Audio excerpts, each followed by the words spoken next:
But I love the Free Friday films.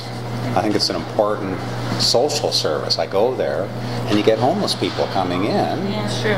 And I'm sure half the reason they're going in there is to get warm in the winter. But as an aside, they're getting to see these foreign movies they wouldn't get to see otherwise. I think it's really important. It's fantastic. I took a really good group portrait of the Hsinchu people at one of the screens. They had a banner. You probably still have a big banner, Hsinchu, and about 12 of them standing behind it, and in his town hall. What year? Well, it was before that. You were there. Cool. Interesting.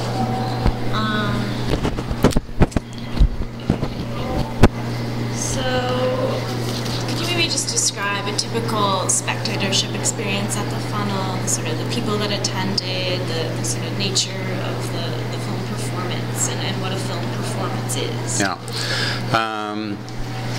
The nature of the screenings of the funnel. Well, it was first of all, it was like a state-of-the-art cinema.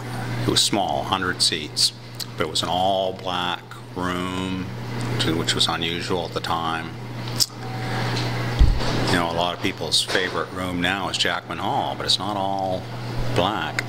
And we had theater seats that we got from some theater before, like these are proper theater seats with the fold up and padded, and we did a lot of work sort of refurbishing those. And on risers, which again is unusual for an underground cinema, so good sight lines, aisles down both sides, an aisle along the back, a really good projection booth, not with these little holes, but one big long window allowing for multiple projections and moving the projector back and forth and things. Is much more versatile than a lot of projection booths. And the screen, we imported this big glass bead screen from Hollywood. That was an expensive item, but boy, it really made a difference. The image was really bright. Filmmakers from around the world, we had a lot of visiting filmmakers from around the world, well-known people, including, Super 8 filmmakers, and they always said it was, especially the Super 8 filmmakers would say this was the best they'd ever seen their films shown, technically the best quality.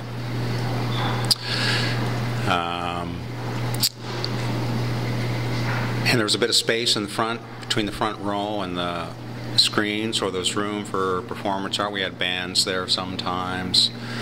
And a lot of the people coming to the funnel were because of Ross and his film class at the Ontario College of Art, Ross McLaren.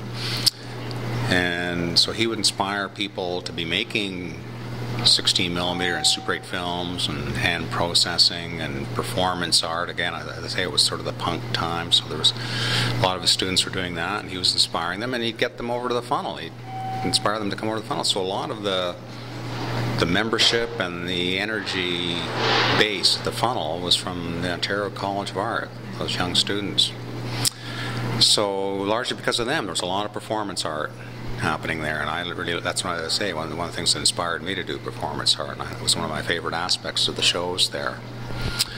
And we also had a gallery space in the lobby, seconded as a gallery space, which is again quite unusual for the time for a cinema.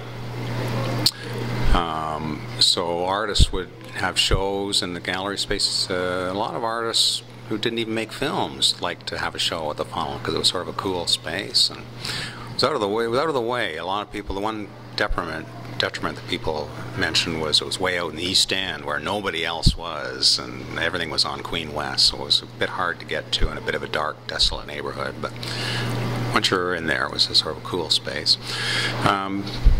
But we also had shows by people who did both visual art and films, and that was great when they would have an exhibit in the gallery and show their films one night or two nights in the cinema. That was fantastic when we could do that. And some of them, one member, Stephen Niblock, he was a regular there. He was an installation performance film artist, and a couple times he would use the theater for installations. He would take all the seats out and install some fantastic thing, and then do a performance in the middle of the installation. And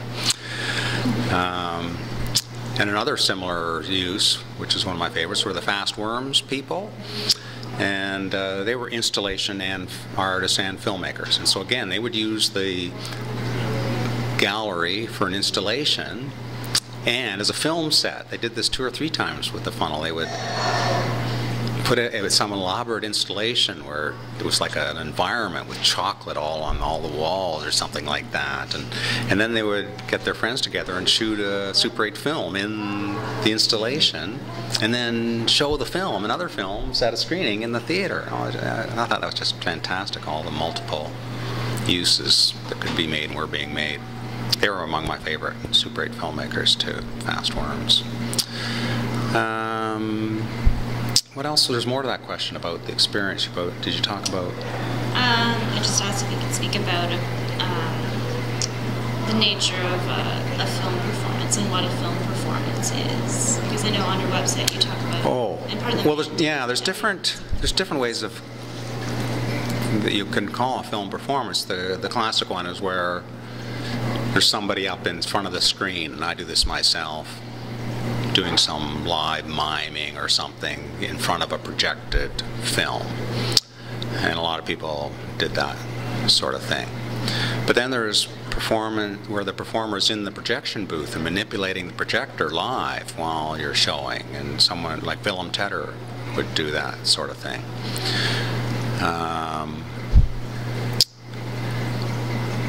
And what I did, which again was really funnel inspired, in fact directly inspired by Ross McLaren and a woman, Ann Walters, who came up from Chicago. They were doing pieces very similar, and I got this idea to use a handheld Super 8 projector and project around the walls and on the ceiling. And the first 2 versions of that I shot were of the funnel building, the front of the funnel building. Yeah, multiple projections, that's another thing where you get, we had, I think we had twin 16mm projectors and twin Super 8 sound projectors and an 8mm projector. So you could set these all up in the booth, or maybe some of them in the theater, and do multiple projections. And loops. Loops are a common and fun thing to use in a performance, because it's not a finite length. It's just repeating itself, and you can just go on and on as long as you want to perform, and just. And the loops can be an installation too. You can do film loops in the gallery and have the big long loops going way up to the ceiling and around the room and back into another projector or something like that. Yeah.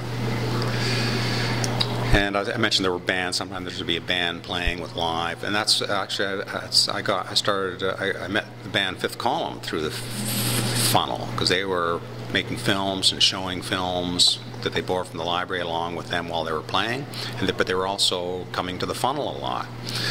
And that's how I met them, and they saw my films, and they asked me to make or show my films with them while they're playing. And we tried it once at the funnel, and I shot a film of the performance. But I didn't like the way that my films, which were made for another purpose, were sort of conflicting with the band. I thought they didn't really go that well. So it was my idea to make films specifically for this purpose, and a different film for each song. So we started to do that, and we toured around a lot with those films. But that was really a funnel sort of inspired initiative. And they were big fans of the funnel. They would hold concerts there with them and other bands they know, and they'd show their artwork in the gallery and raise money for the funnel. They did that a couple of times, the Fifth Column people. And they lived in the area, Queen and Parliament. Yeah, so it was a real community.